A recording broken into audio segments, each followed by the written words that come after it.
Dr. Bhattarai, very good morning to the television and the web session. Good morning. Hindustan Times. The Maoist announced a people war in February 13, 1996 with the slogan thus, let us march ahead on the path of struggle towards establishing people's rule by wrecking reactionary ruling system of the state. You strongly believe the philosophy of Maoism that the political power grows out of the barrel of a gun. Also, you draw inspiration from the revolutionary internationalist movement and in Peru's left-wing extremist guerrilla movement. What is the real ideologue of Maoist Nepal? Marxism, Leninism, Maoism and the Prasanna path is the guiding ideology of a revolution.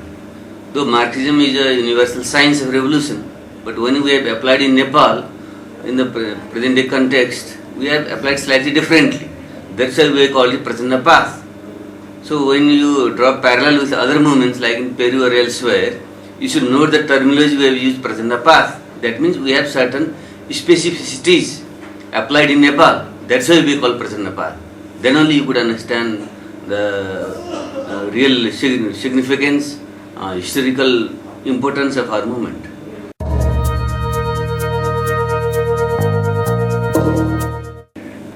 So many ideologies. Does it really confuse you in terms of concretizing a certain ideology that really can be a workable idea in the context of Nepal? Every movement needs an ideology. Everybody has ideology. Though people call it the end of ideology, of end of history, even it has become meaningless.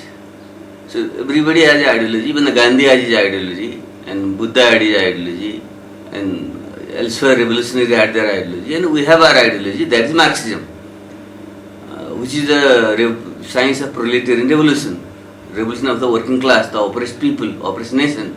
So when we are applied in Nepal, which call a semi-feudal and semi-colonial society, this has developed itself, and it has given its own ideology, which I have called Prasanna path. So we shouldn't raise the question about ideology. Everybody has ideology. Without ideology, you can't bring revolution anywhere in the world.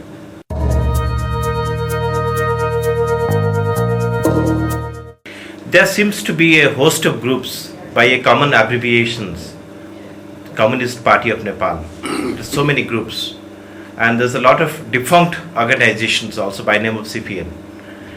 Now, do you think this would really confuse the identity of CPN, Maoist, when the country would go to the poll?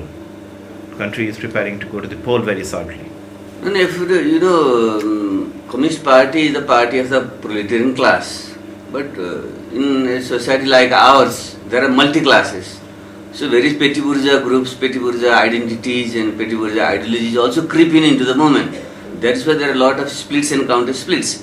Even then, we have probably two currents in the communist movement in Nepal. One is the parliamentary current led by the CPN UML, which believes in parliamentary path of development of society, and we believe in the revolutionary path. So one you could say the reformist communist party, and the other is the revolutionary communist party. These are the two major currents in Nepal, and that people have no confusion about it. Most of the Nepalese people are for revolution, and they are for the Maoist party. We don't think during the CA elections there will be any confusion.